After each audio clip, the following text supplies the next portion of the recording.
Hello viewers, आज हम आपको वैदिक सभ्यता के बारे में बताएंगे। वैदिक काल, वैदिक युग। तो चलिए हम स्टार्ट करते हैं वैदिक सभ्यता। वैदिक सभ्यता पहली बार किस तरह से स्टार्ट हुआ उसके विश्लेषण के बारे में। सबसे पहले आप सिंधु सभ्यता के बारे में जानेंगे। सिंधु सभ्यता में क्या था?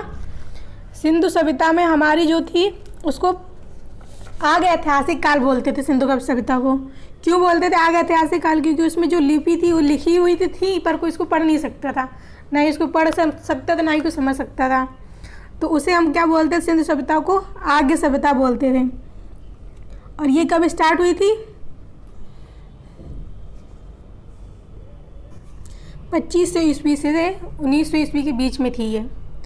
तो इसमें जो क्या हुआ था, सिंधु सभ्यता में क्या हुआ था? सिंधु सभ्यता में लोग होमोसेपियंस जो सबसे पहले भारत आए थे वही जो थे वो सिंधु सभ्यता, उन्हीं ने नवपाषाण काल का भी निर्माण किया था। तो सिंधु सभ्यता को ही हम नवपाषाण काल भी बोलते हैं, उसको आर्य सभ्यता भी बोलते हैं, प्रागैतिहासिक काल की संज्ञा भी दी जाती है। और उसके बाद अब हम वैदिक युग पढ़ेंगे। वैदिक युग कब स्टार्ट हुआ? 1900 के बाद स्टार्ट हुआ। 1900 के बाद मतलब 3500 ईस्वी पूर्व हमारे से जो अभी है उससे जो 3500 पूर्व ईस्वी पूर्व हुआ, लगभग आज से 500-600 ईस्वी पूर्व पहले का जो इतिहास है वो वैदिक। अब हम आते हैं वैदिक सभ्यता में, वैदिक साहित्य में। तो वैदिक साहित्य क्या था? वैदिक साहित्य सिंधु सभ्यता के बाद, यानी सिंधु सभ्यता जब समाप्त होगी उसके बाद हमारी वैदिक साहित्य आया। वैदिक साहित्य कौन थे? वैदिक साहित्य जो थे वो आर्य समाज के लोग थे। कौन थे? आर्य समाज के लोग। तो जब वो भारत आए तो भारत सबसे पहले वो वेद साहित्य के जो लोग थे वो क्या थे? वेद मतलब वेद साहित्य का मतलब क्या होता है? वेद का मतलब होता है विद मतलब धातु से लिया गया है। धातु मतलब उन्होंने क्या, किस चीज़ की खोज की? तो उन्होंने की थी, उनको किस चीज़ का ज्ञान हुआ था? उनको ज्ञान जो हुआ था लोहे का ज्ञान हुआ था। तो उनको हम, जिन्होंने धातु की खोज किया, उसी धातु के वेद का क्या मतलब होता है? वेद का मतलब होता है धातु से लिया गया है, जिसका अर्थ है जानना। वेद साहित्य का अर्थ है जिससे वैदिक साहित्य के रूप में जाने जाने वाले वैदिक साहित्य को निहित पवित्र ज्ञान, मतलब जिसको धातुओं का ज्ञान हो गया था, तो वो थे वैद साहित्य। इसके बाद क्या हुआ? और ये लोग क्या करते थे? वैद साहित्य वैदिक युग में क्या थे कि लोगों को ज्ञान भी था, सब कुछ था, पर उनको वो जो थे वो लिख नहीं पाते थे। सिंधु सभ्यता में क्या था? वो उनकी लिखावट थी पर कोई पढ़ नहीं पाता था। और वैदिक साहित्य में वैदिक युग में क्या था कि वो बोल तो सकते थे, बोल भी सकते थे, बात भी कर सकते थे, ग्रामीण जगह तरह से रह भी सकते थे। और जैसे ये लोग ग्रामीणों की तरह रह सकते थे, समूह में भी रहते थे। ये पशुचारी भी थे, पशु वगैरह पालते थे, खेती भी करते थे, किसानी भी करते थे, एक दूसरे से बात भी करते थे। और लोग क्या करते थे? इन्होंने क्या वेदों की रचना भी की थी। तो इन्होंने कौन कौन सी रचना की थी? ऋग्वेद, यजुर्वेद, सामवेद, अथर्ववेद। और ये सब अधिकांश ये लोग गाय को पालते थे, गाय की पूजा भी करते थे ये लोग। और उनकी पूजा भी और उनको मानते भी थे, गाय वगैरह को ज़्यादा। ऋग्वेद में कितने मंडल होते हैं? 10 मंडल थे, जिसमें 2 से 7 मंडल सबसे प्राचीन माने जाते थे और प्रथम और 10वां मंडल सबसे बाद में जोड़ा गया। ऋग्वेद में बहुत सारी बातें ईरानी भाषा में प्राचीन ग्रंथ से मिलती जुलती हैं। चलिए अब हम वैदिक साहित्य के बारे में और पढ़ते हैं। वेद मंत्रों का लेखन जो आर्य है, 19वीं शताब्दी में आर्यों का एक समूह जो होता है वो जो आया था सिंधु सभ्यता के बाद। 19वीं शताब्दी में एक समूह जो आया था उसको इंडो यूरोपियन भाषा, वो जो क्या बोलते थे वो इंडो यूरोपियन भाषा बोलते थे। इंडो यूरोपियन भाषा बोलते थे। और इस भाषा के बाद संस्कृत और लैटिन और ग्रीक इत्यादि भाषाओं में भी इनका जन्म हुआ। ये इंडो यूरोपियन भाषा बोलते थे, ये लोग संस्कृत भी बोलते थे, लैटिन भी बोलते थे, ग्रीक भाषा आदि भाषाओं का इन्हीं के युग में जन्म हुआ था। संस्कृत शब्द क्या होता है? संस्कृत शब्द मात्र और लैटिन शब्द क्या होता है? पिता शब्द था। जिसको माता और पिता मिलते जुलते जो सब थे।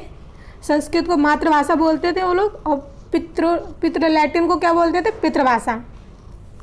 तो इसे मातृ और पितृ मिलते थे। इसी प्रकार इनार शब्द की, जो कि हित्ती तुर्की भाषा से है, वो वैद काल के इंद्र शब्द के समान था।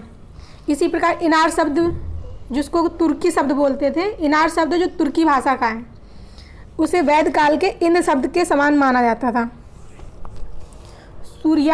सूर्यास और मारुतस शब्द जो हैं वो कसाइट यानी मेसोपोटामिया के शिलालेखों में मिलते हैं। ये कहाँ मिलते हैं? सूर्यास और मातृस जो शब्द है वो कसाइट मतलब मेसोपोटामिया में के शिलाओं में जो लिखे हुए हैं वो मिले हुए हैं।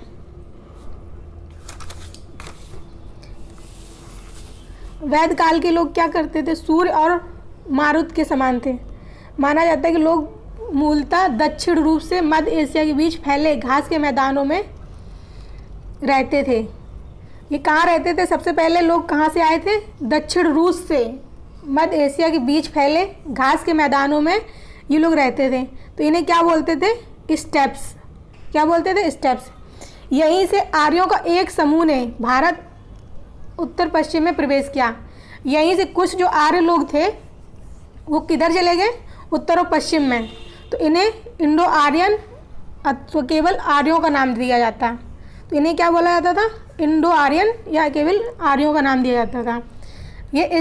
ये स्थानांतरित लोग दक्षिण साइबेरिया स्थित एंडोनेवो सभ्यता से आर्यों का यह सभ्यता सहस्त्राब्दी मतलब 10 शताब्दियों का जो समूह होता है, सहस्त्राब्दी बोलते हैं उनको। ये लोग उत्तर के जैसे बैक्टीरिया याजिनाना आर्कियोलॉजी कॉम्प्लेक्स कहा जाता है। इसके बाद ये भारत में प्रवेश हुए 1900 ईस्वी से 1500 ईस्वी बीच के दौरान। इनमें क्या क्या था? इनमें घोड़ा, आयु पहियों, अग्नि की उपासना आदि शब्द थे और सावदाह भी था इनमें। जो लोग थे, कुछ लोग दक्षिण साइबेरिया से स्थित एंड्रोनेवी सभ्यता से आए।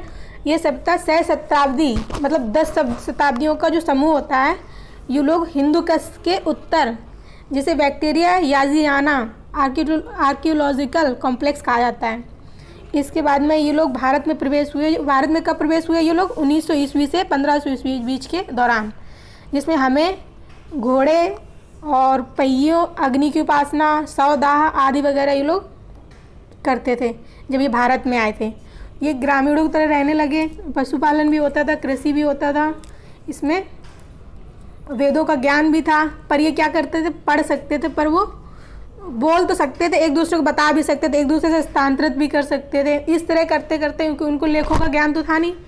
इस तरह से करते करते कुछ लोग मतलब कि अपनी अपनी कथा सुनाते थे एक दूसरे से। तो ऐसे करते करते फिर उत्तर वैदिक काल में लिखना इनका शुरू हुआ। तो जो वैदिक काल था वो ये था। अब इसका विस्तार से हम आपको बता रहे हैं। देखिए, आज हम आपको केवल पूर्व वैदिक काल बताएंगे और नेक्स्ट पार्ट में आपको पूर्व वैदिक काल के लोग पूर्णतः व्यवस्थित नगरों में रहते थे और ये व्यापारिक एवं शिल्पकारी संबंधी गतिविधियों बहुत ही अच्छी तरह से जानते थे ये लोग। और इनकी लिपि भी थी, परंतु अभी तक उस लिपि को कोई पढ़ नहीं पाया। परंतु 1900 ईस्वी से आसपास, लगभग 1900 ईस्वी के पहले लगभग सभी नगरियों को पतन हुआ। उसके बाद आर्य समाज का जन्म हुआ। और ये खेती में क्या क्या करते थे? ये जौ और बाले उगाते थे, जिसका अर्थ है खाद्यान्नों की जाति की फसलों को प्रयुक्त किया जाता था। पशुपालन, लघु स्तर पर खेती बाड़ी करना, इसके अतिरिक्त तो अन्य आर्थिक क्रियाकलापों भी करते थे। शिकार, बढ़ईगिरी, रंगाई, कपड़ों की बुनाई, रथ बनाना और धातुओं को गला कर ढलाई के काम इत्यादि जैसे कुछ अन्य कार्य भी करते थे। इन कार्यों द्वारा उत्पादों को वे वस्तुओं की अदला बदली के काम में लाते थे, परंतु वस्तु विनिमय के सबसे पसंदीदा माध्यम थी गाय, बलियाँ एवं अनुष्ठानों के उपरांत ब्राह्मण पुजारियों को गाय, घोड़े सोने के गहने शुल्क के रूप में मिलते थे। अब बताते प्रारंभिक वैदिक अर्थव्यवस्था। आर्य समाज के लोग क्या करते थे? श्रैग वैदिक आर्य समाज मुख्यतः पशुपालक थे। उनके अधिकांश लड़ाइयाँ गाय को लेकर लड़ी जाती थी। साथ ही श्रैग वैदिक समाज और अर्थव्यवस्था के केंद्र बिंदु थी। आर्य लोग नगरी ना होकर ग्रामों में रहते थे, मतलब गांव में रहते थे। सिमिति नामक कबीले का नाम आम सभा राजा के चयन करती थी। समिति नामक कबीले को आम सभा जो रहती थी, जनता रहती थी, वो चयन करता था।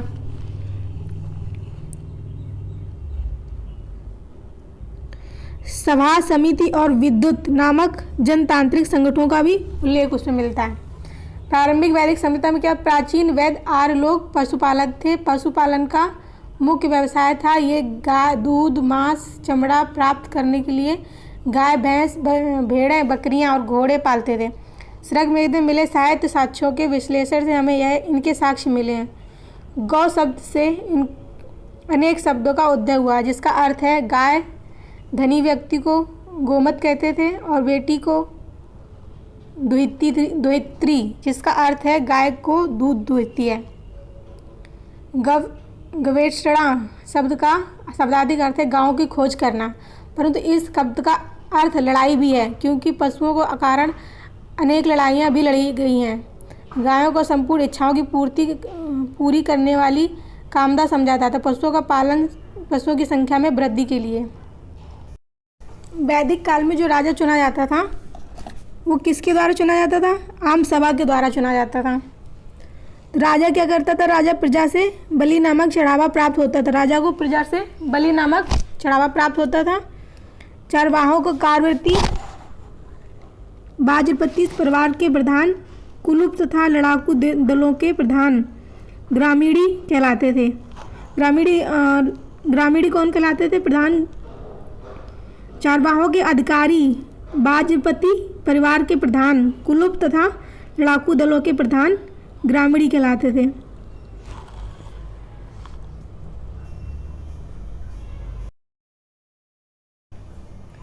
इस क्षेत्र में श्रैग वैदिक काल के लोगों को निवास किया, युद्ध लड़े और अपने अन्य पशुओं के झुंडों को चराया। पशुओं के घरेलू पालतू जानवर बनाया। धीरे धीरे पूर्व दिशा की ओर बढ़ते हुए उत्तर वैदिक काल में वे उत्तर प्रदेश, कौशल और बिहार के विदेह में पहुँचे। यहाँ आकर ऐसे लोगों के संपर्क में आए जिन्होंने भिन्न भाषाएं बोलते थे। बहुत लंबे समय तक इस क्षेत्र में निवास कर रहे थे। वैदिक आर्यों का भौगोलिक विस्तार क्षेत्र, अभी हम ये पढ़ेंगे। प्राचीन आर्य लोग सप्त सिंधु नाम के क्षेत्र में रहते थे, जिसका अर्थ है 7 नदियों वाला क्षेत्र। यह क्षेत्र मुख्यतः दक्षिण एशिया के उत्तर पश्चिमी क्षेत्र से लेकर यमुना नदी तक के क्षेत्र में फैला था। 7 नदियों में शामिल है सिंधु,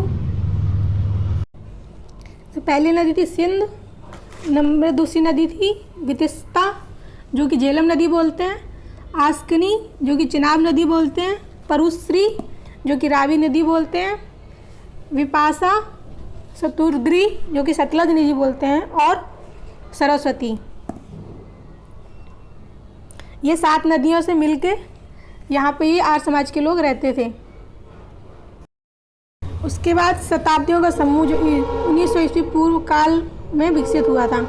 यहाँ से ये लोग हिंदू कश के उत्तर, जिसे बैक्टीरिया मर्जियाना आर्कियोलॉजिकल कॉम्प्लेक्स कहा जाता है, की ओर अग्रसर हुए और वहाँ से इन्होंने भारत में प्रवेश किया। इस काल में यानी 1900 ईस्वी पूर्व से 1500 ईस्वी पूर्व के दौरान इन क्षेत्रों से हमें घोड़े, आयु पहियों, अग्नि की उपासना, सौदाह के साक्ष्य मिले और ये सब चीज़ बाद में भारत में आर्यों के जीवन के प्रमुख भाग रहे हैं।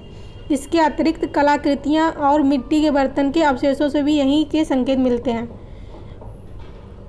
ये लोग मध्य एशिया से दक्षिण एशिया क्षेत्र की ओर स्थानांतरित हुए, परंतु कुछ विद्वान अभी भी इस तर्क पर बहस कर रहे हैं कि आर्य समाज के स्वदेशी लोग ही थे जो किसी बाहरी स्थान से भारत नहीं आए।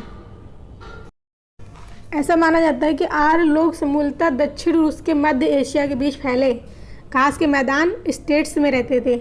यहाँ से आर्यों के एक समूह ने भारत के उत्तर पश्चिम में प्रवेश किया और इंडो आर्यन तथा केवल आर्यों के नाम से ही पुकारा जाने लगा। स्थानांतरण के पुरातात्विक साक्ष्यों से पता चलता है कि स्थानांतरित लोग दक्षिण साइबेरिया स्थित एंड्रोनोवो सभ्यता से आए हैं। ये सभ्यता 10 शताब्दियों का समूह ईस्वी पूर्व काल में विकसित हुआ। यहाँ से लोग हिंदू कश के उत्तर जिले बैक्ट्रिया मरियाना आर्कियोलॉजिकल कॉम्प्लेक्स कहा जाता है। अब इसमें देखिए मेन पॉइंट क्या है आपके, मूलतः दक्षिण रूस से मध्य एशिया के बीच फैले घास के मैदानों में ये रहते थे। तो इन्हें क्या बोलते थे हम, स्टेप्स। इसके बाद उन्होंने क्या किया, यहाँ से एक आर्यों का समूह किधर गया, भारत के उत्तर पश्चिम में प्रवेश किया। इनको क्या बोले हमने, इनको क्या नाम दिया गया, इनको दिया गया इंडो आर्यन। इसके बाद केवल आर्यों के नाम से ही इनको जाना गया। उसके बाद ये क्या हुआ,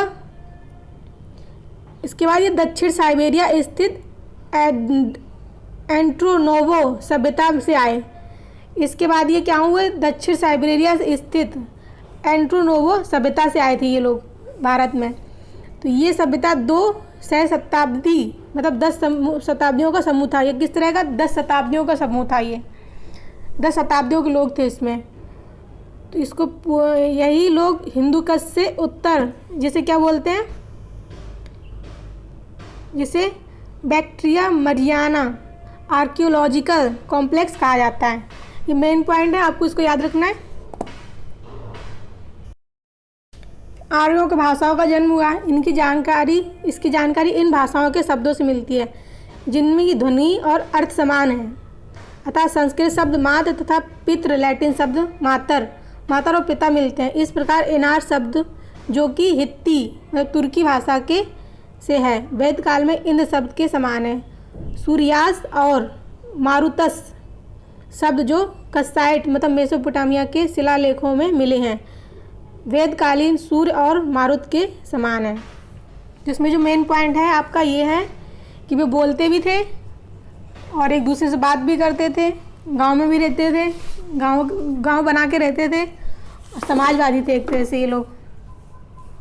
इसमें हर तरीके के लोग थे, मतलब कृषि भी करते थे, खेती भी करते थे, पशु भी पालते थे। पशु में क्या पालते थे, गाय पालते थे, गाय की पूजा भी करते थे।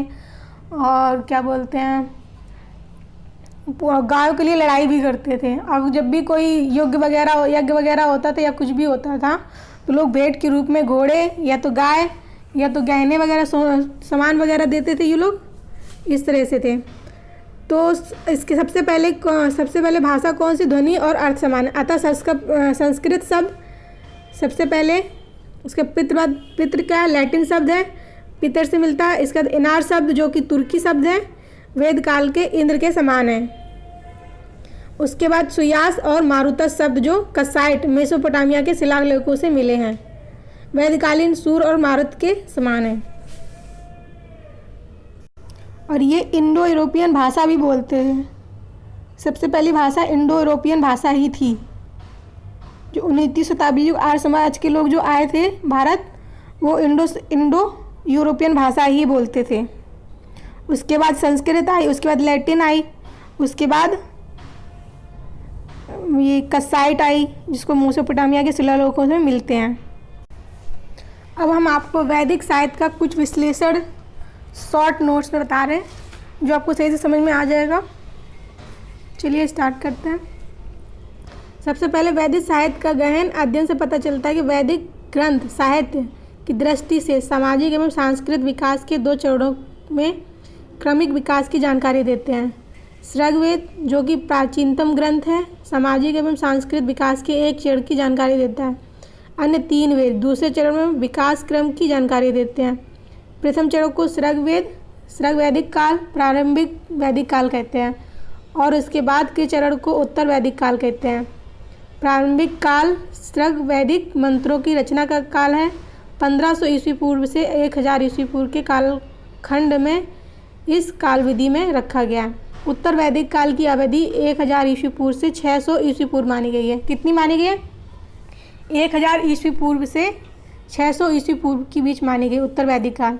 हाल ही में संयुक्त राष्ट्र शैक्षिक, वैज्ञानिक एवं सांस्कृतिक संगठनों यूनेस्को द्वारा ऋग्वेद को विश्व मानव धरोहर की साहित्य में शामिल किया गया है। आर्य समाज में ही वेदों की रचना हुई है। ऋग्वेद, इसमें कितने मंत्रों का आकलन है? 1028 मंत्रों का, जिसे 10 मंडलों में बांटा गया है। ये प्रारंभिक रचनाएं हैं, अतः भारत के वैदिक कालीन लोगों को प्रारंभिक जीवन का उल्लेख किया गया है। सामवेद काव्य पदों का संकलन है। सामवेद क्या है? काव्य पदों का संकलन है, जो अधिकतर ऋग्वेद से लिए गए हैं। इन्हें काव्यात्मक रूप में दिया जाता है ताकि इन्हें गाया जा सके। यजुर्वेद में 2 रूप में मिला है, श्यामा मतलब कृष्ण रूप में, और दूसरा शुल्क मतलब सफ़ेद, और इसके सार्वजनिक और व्यक्तिगत रूप में किए जाने वाले अनुष्ठानों का विवरण है।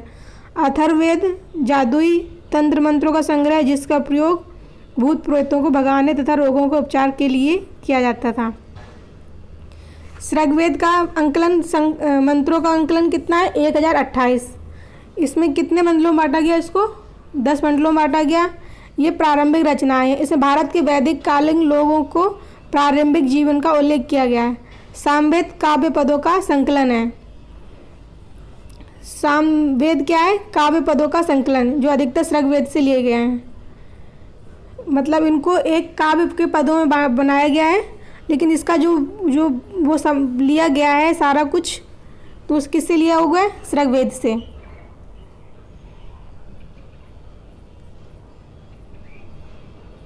ताकि इनके गा के बनाया जा सके, इनको पदों के रूप में बनाया गया है। और यजुर्वेद 2 रूप में मिला है। किसमें? एक श्यामा मतलब कृष्ण और दूसरा शुल्क मतलब सफ़ेद, जिसमें सार्वजनिक एवं व्यक्तिगत रूप में किए जाने वाले अनुष्ठानों का विवरण है, जिसको लोग क्या करते हैं? गा गा के एक दूसरे सुनाते हैं। अथर्ववेद क्या है? अथर्ववेद में क्या है? अथर्ववेद में जादुई तंत्र मंत्रों का संग्रह है, मतलब जादू टोना वगैरह जो करते हैं लोग, उसका संग्रह है। इसका उपयोग क्या करते हैं? भूत प्रेत भगाने और रोगों को उपचार करने के लिए अथर्ववेद का योग किया गया है।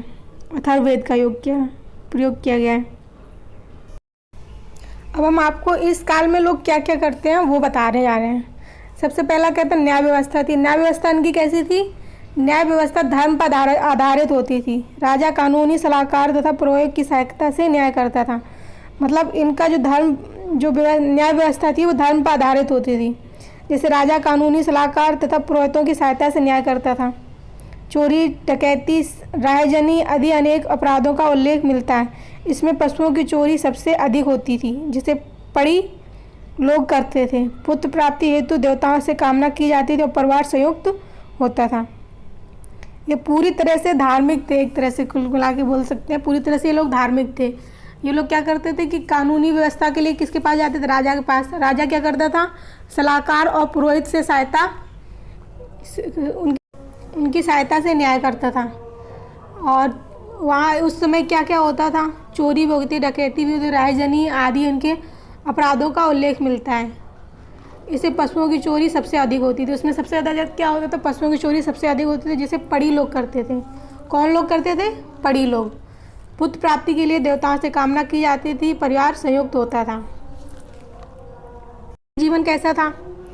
आर्थिक जीवन। वैदिक आर्यों ने पशुपालन को ही अपना मुख्य व्यवसाय बनाया। जैसे वैदिक सभ्यता, ग्रामीण सभ्यता भी कहते थे इनको। इस वेद में गव्य एवं गव्यती शब्द चारावाह के लिए प्रयुक्त किया जाता था।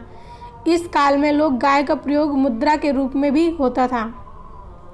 मतलब गाय का यूज़ लोग, जैसे रुपए हम लोग दे के कोई चीज़ खरीदते हैं, तो वो लोग क्या करते थे? गाय दे के भी कोई चीज़ खरीद लेते थे। अरबी भेड़, अजा बकरी की ऋग्वेद में अनेक बार जिक्र हुआ है। हाथी, बाघ, बतख, गिद्ध से आर्य लोग अपरिचित थे। मतलब ये सब चीज़ नहीं जानते थे। हाथी, बाघ, बतख, गिद्ध, ये लोग नहीं जानते थे। धनी व्यक्ति को गोपत कहा जाता था। धनी व्यक्ति को क्या नाम दिया जाता था? गोपत। राजा को गोपति कहा जाता था। जो धनी व्यक्ति को, जो राजा होता था, वहाँ पे जो धनी व्यक्ति होता था, राजा होता था, उसको गोपति बोला जाता था। युद्ध के लिए गवष्ट, गेसु, गव्य और गम्य शब्द प्रचलित थे। समय की माप के लिए गोधुल शब्द का प्रयोग किया जाता था। दूरी की मान के लिए गव्ययुतु बोला जाता था। तो क्या बोलते थे? युद्ध के लिए क्या बोला जाता था? गविष्टि, गेसु, गव्य और गम्य शब्द प्रचलित थे। और समय की माप के लिए गोधुल शब्द का प्रयोग किया जाता था। किस चीज समय की माप के लिए किस चीज़ का प्रयोग किया जाता? गोधुल शब्द का प्रयोग किया। दूरी मान के लिए गव्यतु का प्रयोग किया जाता था। और ये धर्म में क्या करते थे? श्रग वैदिक काल में प्राकृतिक सत्यों की पूजा की जाती थी और कर्म कांडों की प्रमुखता नहीं थी। श्रग वैदिक काल में धर्म की अन्य विशेषताएं कृत्या, निःसृति, यातुधान, ससर्परी आदि के रूप में अपकारी शक्तियों अर्थात भूत प्रेत, राक्षसों, पिशाच एवं अप्सराओं का जिक्र दिखाई पड़ता है। धर्म में ये लोग क्या करते थे? ये लोग एक तो गा के भी सुनाते थे, और जो यजुर्वेद लोग थे तो वो क्या करते थे? पूजा पाठ करते थे भगवान की। कोई क्या बोलते, तंत्र मंत्र का भी प्रयोग करते थे। भूत प्रेत को भगाने के लिए भी पूजा पाठ का प्रयोग करते थे। जादू टोना करने के लिए भी ये लोग पूजा पाठ का प्रयोग करते थे। अब हम इनके प्रशासनिक इकाइयों के बारे में पढ़ते हैं। प्रशासनिक सबसे छोटी इकाई कुल थी, मतलब जो सबसे छोटे लोग थे उनको कौन सी संज्ञा दी जाती थी? कुल की। एक कुल में एक घर में एक छत के नीचे रहने वाले लोग शामिल थे। मतलब जो एक छत के नीचे जितने भी फैमिली के लोग होते थे उनको कुल के रूप में जाना जाता था। पूरे घर की जो फैमिली होती थी उनको किस रूप में जाना जाता? कुल के रूप में। एक ग्राम में कई कुलों से मिलकर बना होता। एक जो घर होता है, एक जो गांव बनता था वो कई सारे परिवार, कुल मतलब परिवारों से मिलकर बना होता था। एक परिवार, एक कुल में एक पूरा फैमिली रहती थी, पूरी फैमिली मतलब रहती थी। इस तरह से कई सारी फैमिलियों का मिलके पूरा एक गांव का निर्माण मिलता था। गांव का संगठन विश्व कहलाता था। गांव का जो संगठन था मतलब पूरे लोगों को जो मिला के जो एक संगठन बनता था उसको क्या बोलते थे? विश्व कहलाता था। विश्व का संगठन जन, कई जन मिलकर राष्ट्र बनाते थे। अब बहुत सारे जो क्या बोलते हैं, बहुत सारे गांव मिलकर क्या बनाते थे? राष्ट्र। श्रग वैदिक भारत का राजनीतिक ढांचा आरोही क्रम में, जैसे कुल, फिर ग्राम, फिर विशस, फिर जन, फिर राष्ट्र। इस तरह से ये पूरे मिलके प्रशासनिक इकाई का निर्माण करते थे। क्या क्या पहले कुल बनते थे? कुल क्या होते थे? कुल मतलब होता है कि जैसे बहुत सारे, एक पूरी फैमिली रहना एक घर में, तो उसे कुल बोलते थे। ग्राम क्या होता है? पूरे कुल को निर्माण करना, मतलब पूरे फैमिली जो होती थी, पूरे अलग अलग फैमिली, पूरा फैमिली को मिला के एक ग्राम का निर्माण करते थे। पूरे ग्राम को जो गांव होता था उसको पूरा मिला के वो विशेष बनता था। फिर विशेष का जो पूरे जो लोग थे फिर वो जन बनता था। जन पूरा मिला के फिर वो राष्ट्र बनता था। इस तरह से प्रशासनिक इकाई चलती थी उस समय। वैदिक साहित्य के साहित्य साक्ष्य क्या है? ऋग्वेद में 10 मंडल हैं एवं 1028 मंडल सूक्त हैं। पहला एवं 10वां मंडल बाद में जोड़ा गया, जबकि दूसरे से 7वां मंडल पुराना है। पुरातात्विक साक्ष्य, इसके अंतर्गत निम्नलिखित साक्ष्य उपलब्ध प्राप्त हुए हैं, जैसे चित्रित धूसर मृदभांड।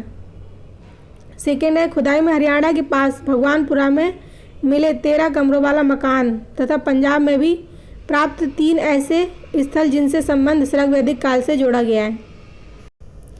बोगाज कोई अफलेख, मितल्पी अफलेख 1400 ईस्वी पूर्व से। इस लेख में हित्ती राजा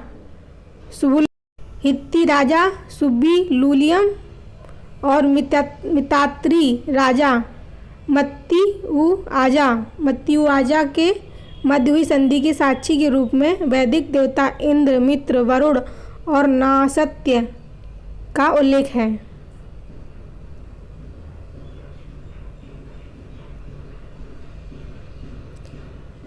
इनका पुरातत्व साक्ष्य कहाँ मिले हैं? सबसे पहले हरियाणा में चित्रित धूसर में मिले हैं, हरियाणा में मिले हैं। खुदाई में कहाँ मिला है? हरियाणा में कहाँ मिला? भगवानपुरा में मिले हैं, हरियाणा के पास भगवानपुरा में मिले हैं। और बोगास कोई अभिलेख, मितल्पी अभिलेख